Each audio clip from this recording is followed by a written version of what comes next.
Welcome back to First Things First. Yahoo senior NBA writer Vincent Goodwill joins the show. Vinny, thank you for being back here with us. It's good to see you again. Good morning. How you guys doing?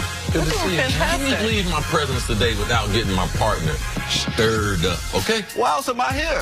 Okay, I like it. Good answer. Sign him to a contract extension. Let's talk Zion Williamson. He was the first pick in the NBA draft last night. The freshman phenom out of Duke is heading to New Orleans. He's been the presumptive #1 overall pick for months, but he was still emotional after his name was called. I don't even seem real that I just shook his hand. I dreamed about this since I was 4. And for it to actually happen, I just thank God for it. Look, this is not somebody who's supposed to be the savior of this franchise. That's not what this is. This is a 19-year-old kid who's going to spend this year learning how to play winning NBA basketball. And everything that we're doing from now until the end of our time here as a franchise is going to be about long-term sustainable success.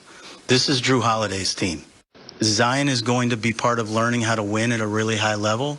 And at some point, if there's a time that the baton gets passed in terms of who's expected to carry us to win games, it will. Vince, special to see, of course, Zion's reaction, but what was your reaction to David Griffin's comments? I thought it was measured. And the most important thing, when you take a pick like Zion Williamson, that's the pick that's going to define David Griffin's tenure in New Orleans for however long he's there. And I talk to executives all the time about how much pressure you put on #1 picks, whether they're the Zion type or just random top 10 guys who you're coming in to expect to help a lottery team. And the #1 thing they always talk about is, look, the pedigree of a guy like that.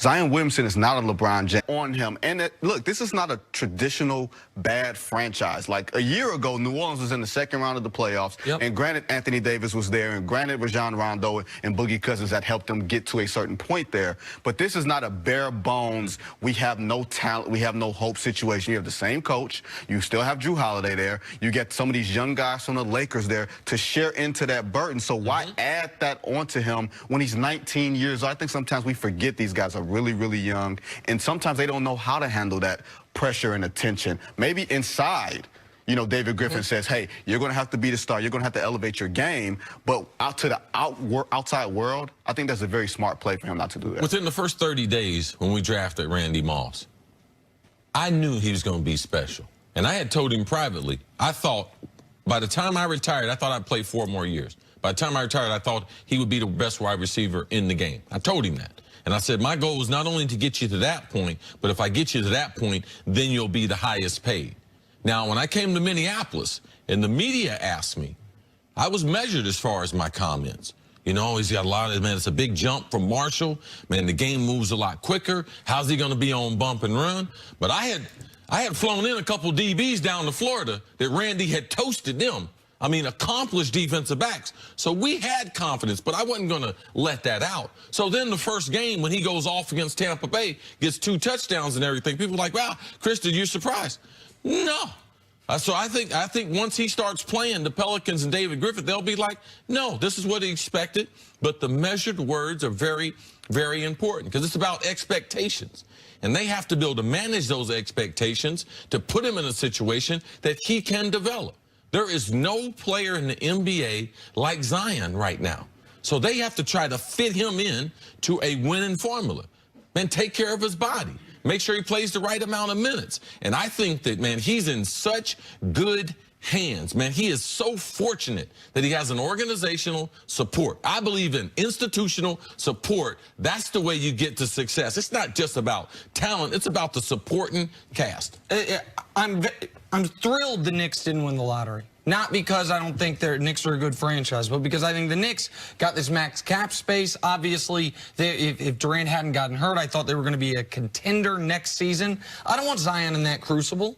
I wouldn't want him in L.A. with LeBron neither. I want him exactly where he is, where he can have a similar trajectory as Trae Young last year. Trae, we only talked about Trae when he played well. we left him totally alone when he played poorly. We know all about Trey's double 40 in 10 games. We don't know so much about his 3 for 18 games because it's part of the process, but the expectations weren't that Atlanta was all of a sudden going to be contending. Now, New Orleans is a better team set up now than Atlanta was with Trae Young last year. Drew Holiday is a fringe all-star level player. Ingram and Ball, even if they're disappointing number 2 overall picks, they're legitimate NBA rotation guys. They've done things the right way in that regard. I would say they're legitimate NBA starters. Yeah. Like they have proven that they deserve to be starters out there, and they've been through little stuff themselves that's only going to help Zion. Help Zion. But I mean, when you watch these, when you were talking, I promise I was listening, but I was a little distracted because I was watching these Zion highlights. Man, I've never seen a guy like this. That's who Randy Moss was. Right. 100%. You never seen a guy, he's, what is he, almost 6'6", runs a 4.2-ish with a 40-inch vertical. That human being's not supposed to exist. This human being has never existed. Don't tell me I didn't watch Rodney Rogers. No. This guy has never existed.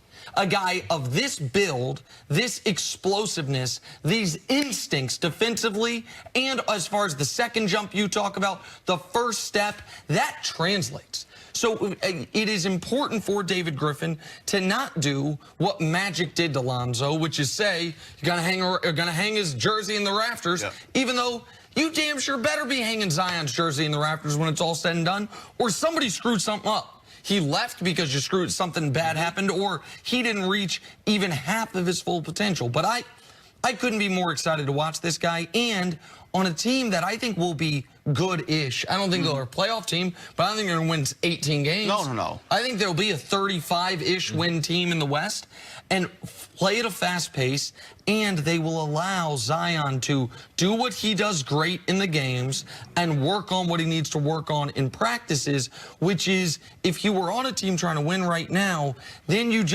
can't spend time working on what he's not good at. It's just do what you are good at. It's one of the things that I think's hurt Ben Simmons. Since he's been playing, the Sixers been like, we can win right now.